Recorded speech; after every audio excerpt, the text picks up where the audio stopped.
You, John Fitzgerald Kennedy, do solemnly swear. I, John Fitzgerald Kennedy, do solemnly swear. That you will faithfully execute the office of President of the United States. That I will faithfully execute the office of President of the United States. And will, to the best of your ability. And will, to the best of my ability. Preserve, protect, and defend the Constitution of the United States. Preserve, protect, and defend the Constitution of the United States. So help you God. So help me God.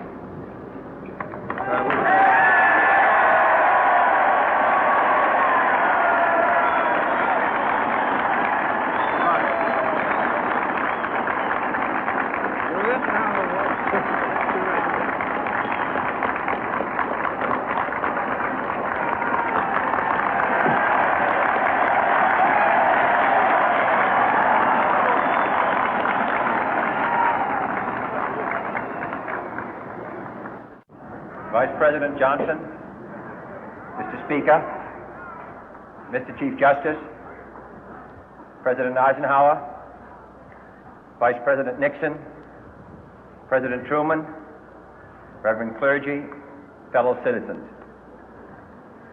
We observe today not a victory of party, but a celebration of freedom, symbolizing an end as well as a beginning, signifying renewal as well as change.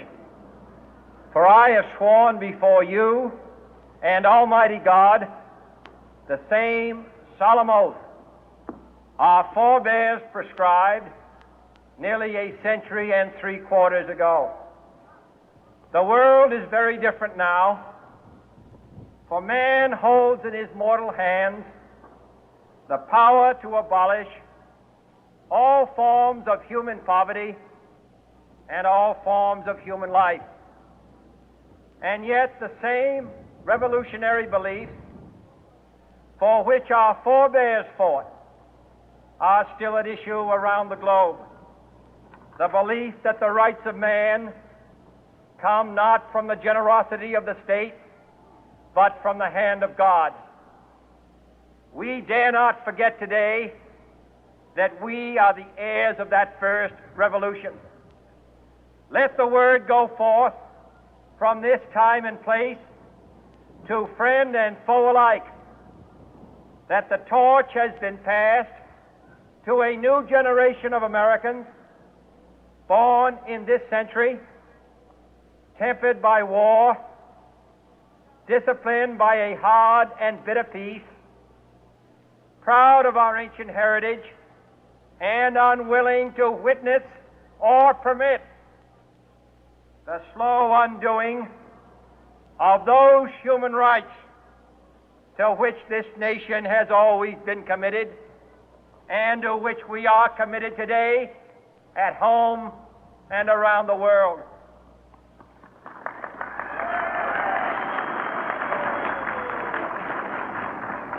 Let every nation know, whether it wishes us well or ill, that we shall pay any price, bear any burden, meet any hardship, support any friend, oppose any foe to assure the survival and the success of liberty.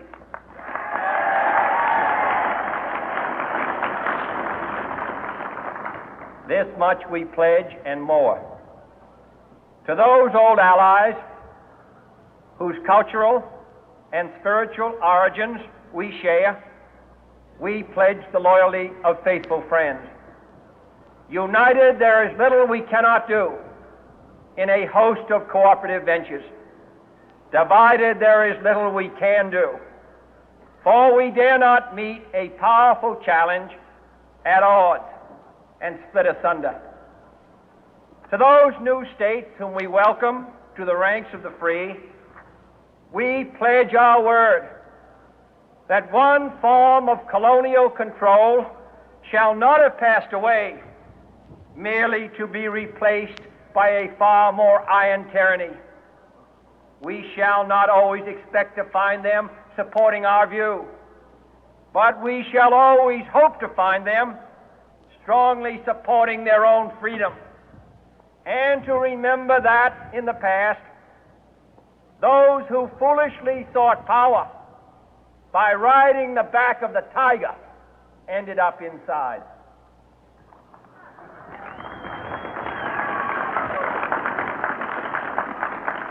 To those people in the huts and villages of half the globe struggling to break the bonds of mass misery, we pledge our best efforts to help them help themselves for whatever period is required, not because the communists may be doing it, not because we seek their votes, but because it is right.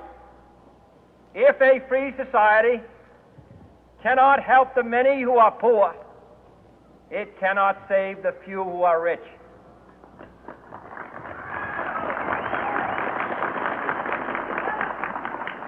To our sister republics south of our border, we offer a special pledge to convert our good words into good deeds, in a new alliance for progress, to assist free men and free governments in casting off the chains of poverty.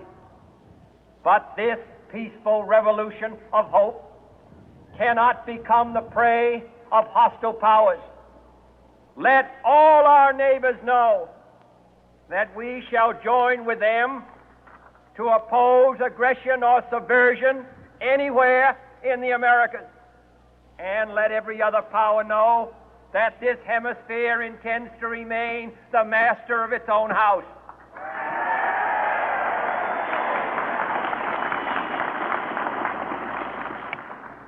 To that World Assembly of Sovereign States, the United Nations, our last best hope, in an age where the instruments of war have far outpaced the instruments of peace, we renew our pledge of support to prevent it from becoming merely a forum for invective, to strengthen its shield of the new and the weak, and to enlarge the area in which its writ may run.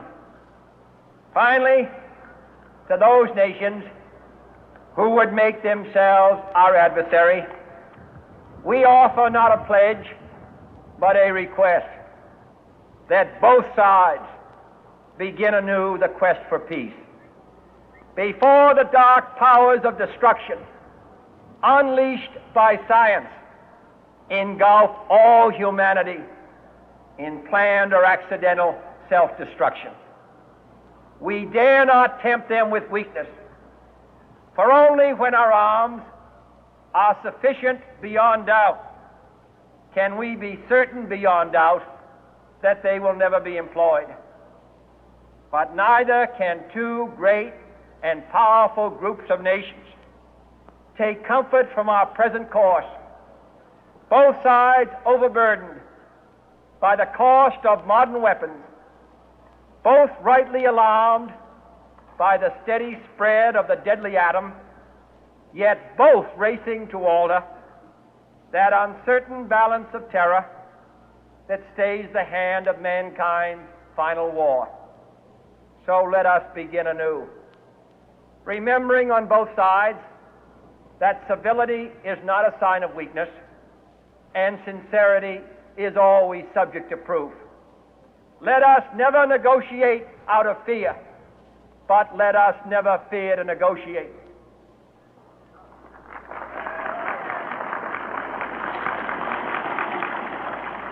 Let both sides explore what problems unite us, instead of belaboring those problems which divide us. Let both sides, for the first time, formulate serious and precise proposals for the inspection and control of arms, and bring the absolute power to destroy other nations under the absolute control of all nations.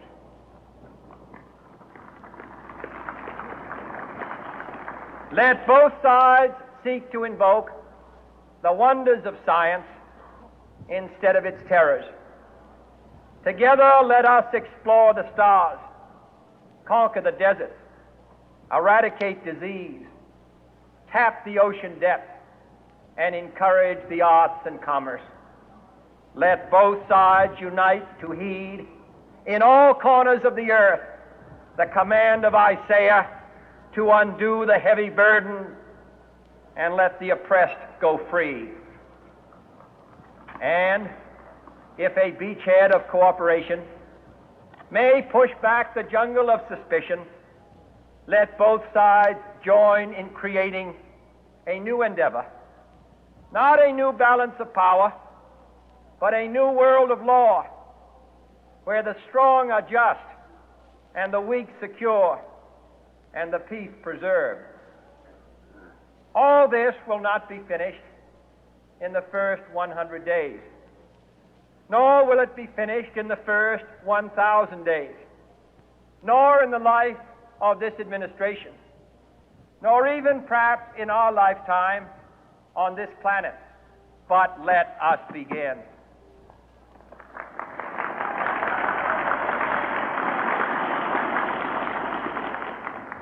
In your hands, my fellow citizens, more than mine, will rest the final success or failure of our course. Since this country was founded, each generation of Americans has been summoned to give testimony to its national loyalty. The graves of young Americans who answered the call to service surround the globe. Now the trumpet summons us again, not as a call to bear arms, though arms we need, not as a call to battle, though in battle we are, but a call to bear the burden of a long twilight struggle, year in and year out, rejoicing in hope, patient in tribulation, a struggle against the common enemies of man, tyranny, poverty, disease, and war itself. Can we forge against these enemies a grand and global alliance, north and south, east and west, that can assure a more fruitful life for all mankind? Will you join in that historic effort?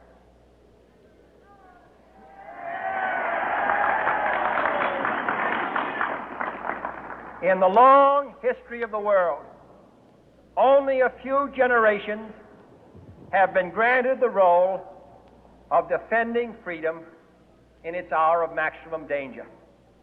I do not shrink from this responsibility. I welcome it.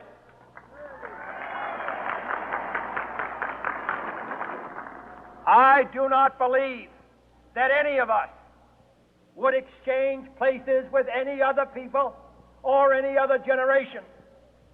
The energy, the faith, the devotion which we bring to this endeavor will light our country and all who serve it. And the glow from that fire can truly light the world. And so, my fellow Americans, ask not what your country can do for you, ask what you can do for your country.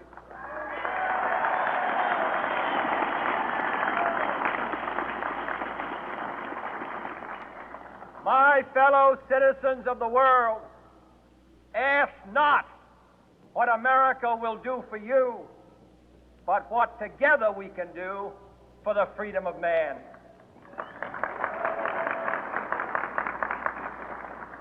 Finally, whether you are citizens of America or citizens of the world, ask of us here the same high standards of strength